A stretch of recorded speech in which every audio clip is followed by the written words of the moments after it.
Le plus grand bouleversement immobilier des 15 prochaines années ne vient ni des taux, ni du DPE. On parle beaucoup des taux d'intérêt, des passoires thermiques ou encore du pouvoir d'achat. Pourtant, un phénomène beaucoup plus discret est en train de se préparer. La grande transmission du patrimoine des baby-boomers. D'ici 2040, près de 9 000 milliards d'euros pourraient être transmis en France, dont une très grande partie en immobilier. Concrètement, qu'est-ce que ça va changer? Des milliers de maisons, d'appartements et de résidences secondaires vont progressivement arriver sur le marché. Est-ce que cela signifie que les prix vont s'effondrer? Non. L'impact sera très différent selon les territoires. Dans les secteurs où la demande est forte, comme Montpellier et son littoral, ces biens trouveront probablement preneurs rapidement. En revanche, dans les zones où la population diminue, une offre plus importante pourrait exercer une pression sur les prix.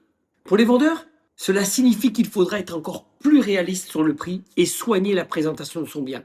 Pour les acheteurs, cela pourrait créer davantage d'opportunités, notamment sur des biens à rénover ou issus de successions. Et pour les professionnels de l'immobilier comme moi, cela va demander encore plus d'accompagnement. Estimation, gestion des indivisions, coordination avec les notaires. Les successions sont rarement des ventes classiques. L'immobilier de demain ne sera donc pas seulement influencé par l'économie, mais aussi par la démographie.